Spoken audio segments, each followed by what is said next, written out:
everyone, it's Meg, and today I'm going to be recommending you guys some books to read during the summer. I have done 3 videos like this in the past where I recommend books to read during each season. So I've done one for autumn, one for winter and one for spring. So make sure you go and check those videos out if you would like to go and watch them and kind of find out some other recommendations for reading books in different times of the year.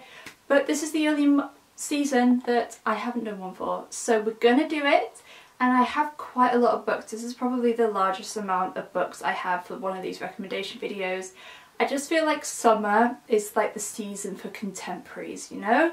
Like whenever it's romance, or if it's LGBTQ plus ones, or graphic novels, or certain types of historical fiction, I just feel like it is the season for contemporary in all of its forms.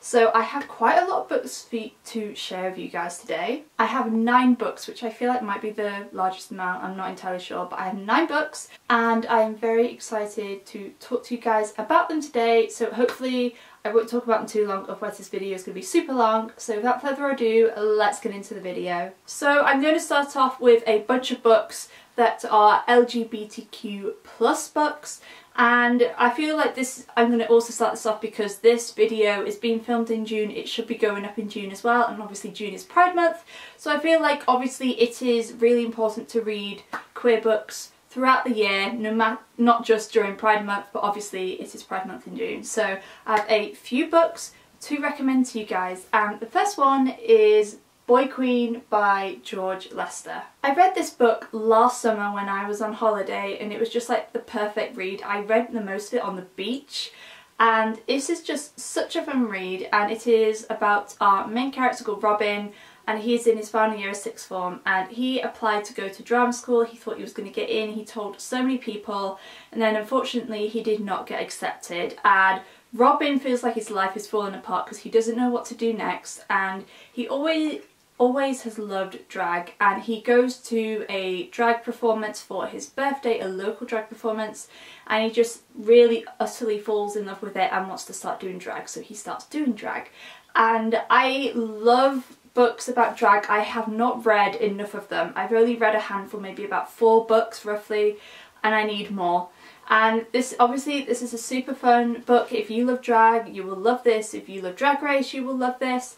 And it's very heartwarming. There are some very serious moments in this, obviously, so I will say trigger warning for homophobia in this as well. But this is just a really fun book about friendship and falling in love and kind of figuring out where your life is going to go if you're feeling a little bit lost and kind of your plans for your life haven't worked out exactly how they have. But I highly recommend this book. I feel like it's very underrated and definitely a great read for summer. Next up we have more of an author than a specific book, and that is Becky Albertalli, and this is my favourite book of hers so far, which is The Upside of Unrequited.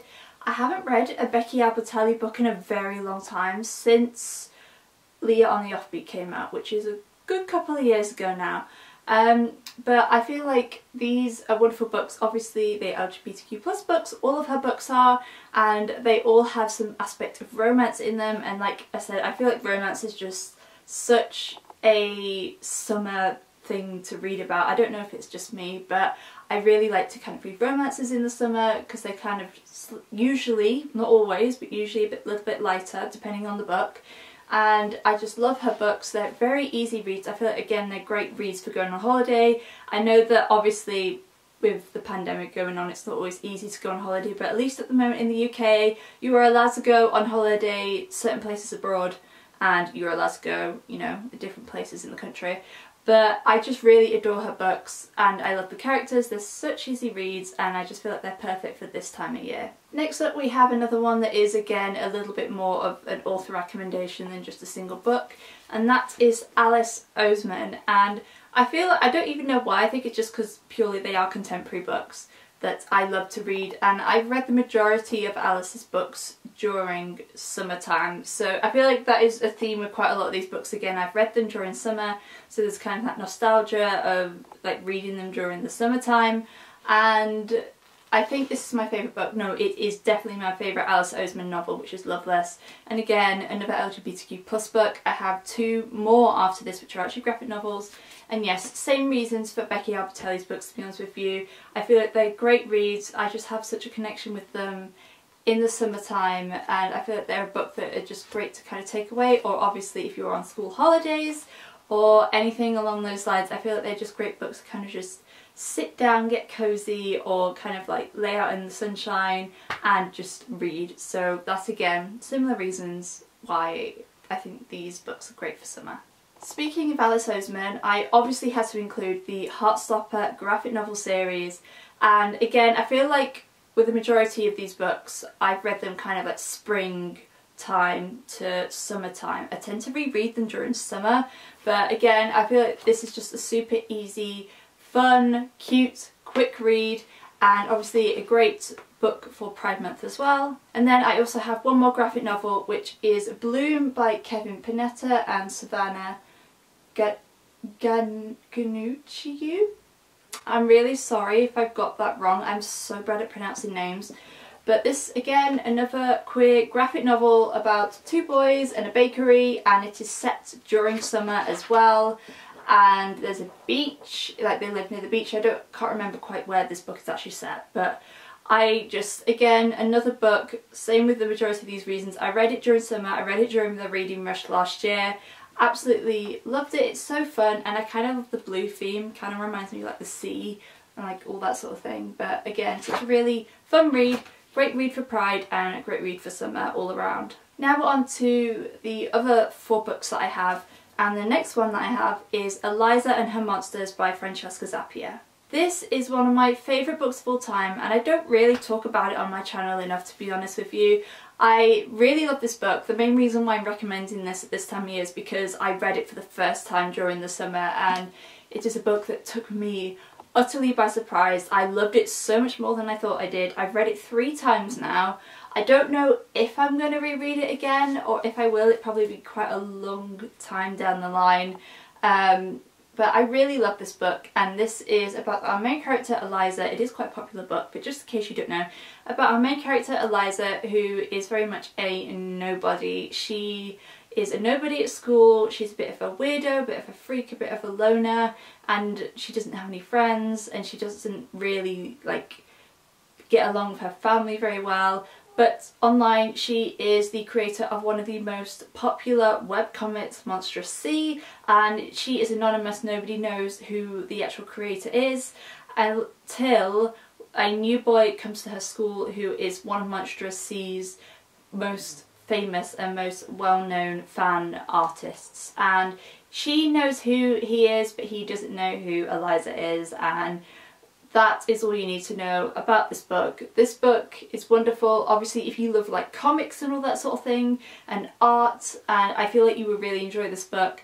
And also it does deal with mental health, so I do a trigger warning for anxiety, panic attacks and suicidal thoughts. But this book is just, it meant so much to me. I could relate to Eliza so much when I first read this book, and it just pure has the nostalgia, because I remember taking this on holiday with me back in 2017 when I read it for the first time. I was lying on the beach in France. It was like a deserted beach. I was just lying on the beach and reading, and honestly it was such an amazing experience. I genuinely could not put this book down, and I know it's popular, but I feel like not as many people talk about it these days. So a really lovely book if you're looking for a read that kind of has some more mental health and kind of some more art related content. Next up I have a historical fiction, or more kind of 2 historical fictions, and those, of course, if you have not guessed, are Laura Wood's YA books. What surprise I'm mentioning her again, but I'm going to mention her first and second YA novels, which are Sky Painted Gold and Under a Dancing Star.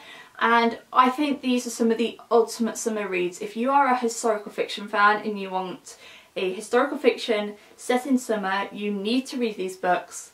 This book is set in 1920s Cornwall, and this book is mainly set in 1930s Italy. And they both follow 2 female protagonists, totally different stories.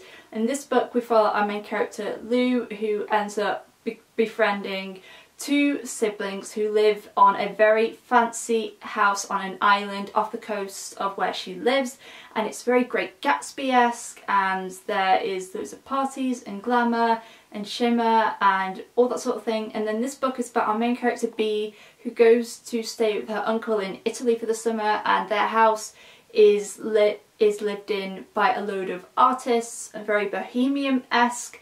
And this is kind of just before like the talk of like World War II starts to brew up. And they are just honestly such wonderful books, so immersive. If you want a book to read for a long period of time during the summer months and get utterly lost in, I really recommend picking these up. And also if you are a newbie to historical fiction, I really think you will enjoy these books.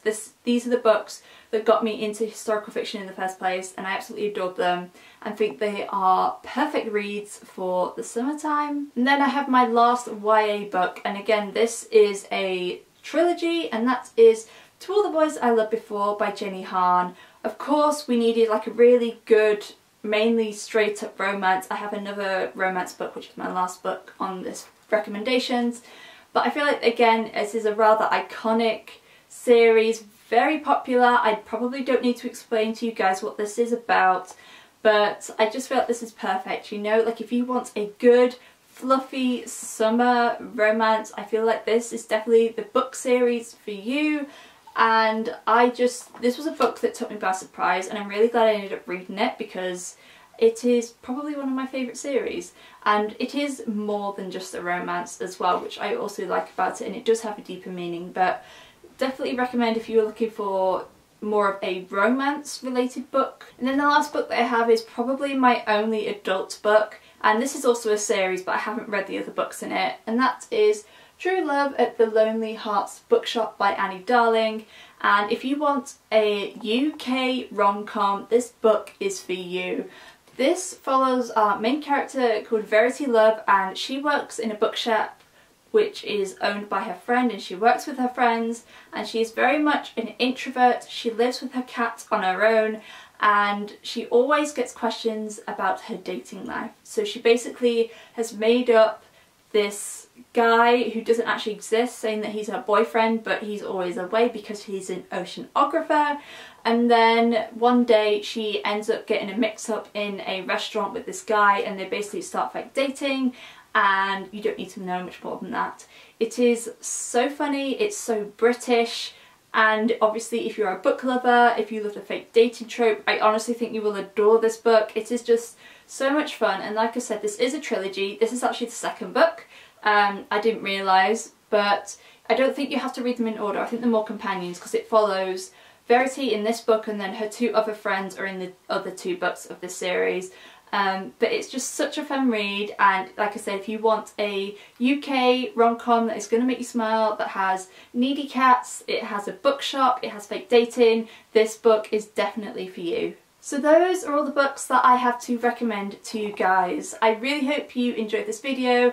This is like the last little kind of recommendations video in this series, I guess, but if in the future I have enough books to do these videos again, I will definitely do it if you guys enjoyed them.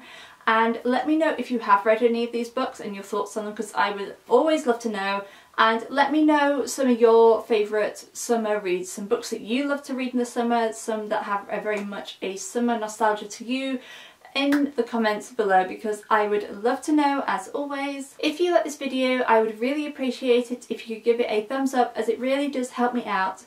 And make sure that you hit the subscribe button if you'd like to see more bookish videos from me, and don't forget to also hit that notification bell so you will be noted every time I post a new video. As always, if you guys would like to follow my social media or my Goodreads, the links will be in the description box down below if you'd like to see more bookish content that you will not find on this channel. But thank you guys so much for watching. I appreciate you so much, and I will see you again very soon.